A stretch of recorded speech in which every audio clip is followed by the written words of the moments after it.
Megumi makes this list simply because of the sheer brutality of her death.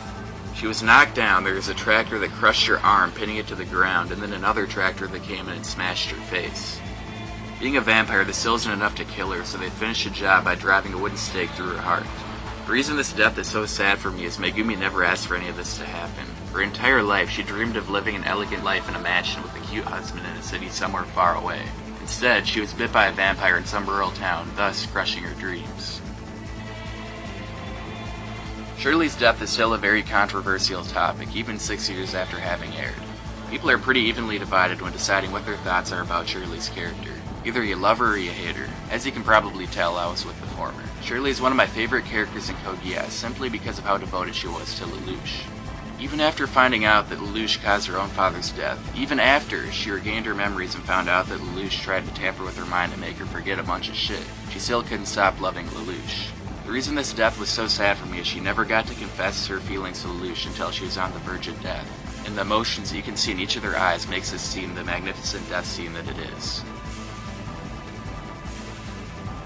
Teresa's death is depressing because it never should have happened. She was in a battle with the former Claymore Priscilla and ended up winning the fight, causing her to go on her hands and knees begging for a swift death before she completely turns into a monster. Teresa was about to grant her that wish, and then suddenly Priscilla out of nowhere took a cheap shot, cutting off both of Teresa's arms and then her head. I was so sad when this happened because Teresa was like my favorite character in Claymore, and this death came as such a shock because I did not expect it at all, and the way in which she died was fucking bullshit.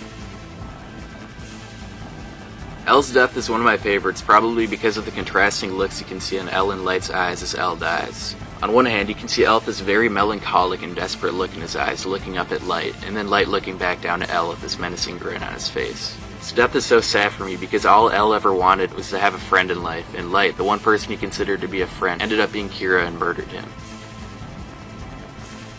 Sadako's death is fucking brutal. This crazy girl named Shio nailed her up on a cross and stabbed her countless times, forcing her twin sister Mion to watch as her precious friend was murdered. This death is so sad because it was all really a misunderstanding. Shion thought that Sadako was the reason that her lover Satoshi was suffering and blamed Sadako for the disappearance of Satoshi. The most fucked up thing about this scene though is right after Shion successfully stabs Sadako to death, she remembers that the one and only thing that Satoshi ever requested of her was to protect Sadako and keep her safe.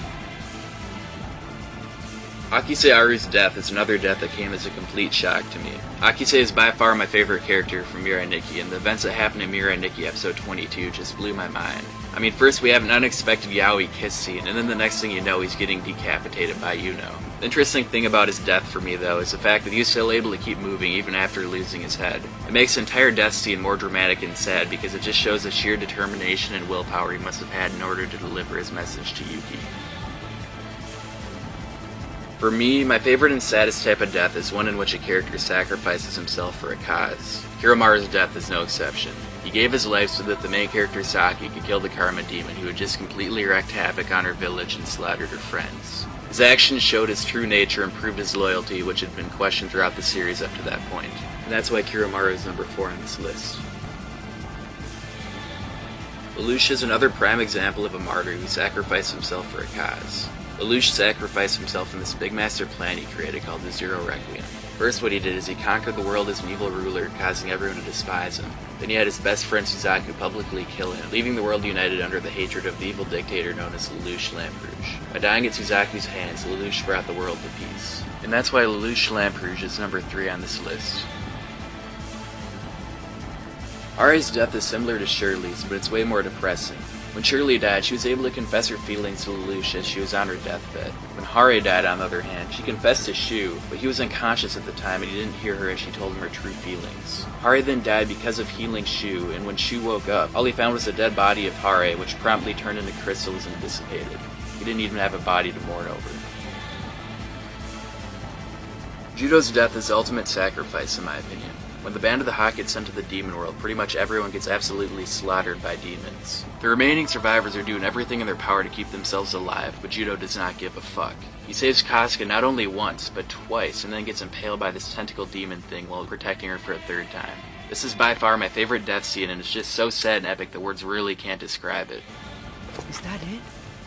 Are these really my last words?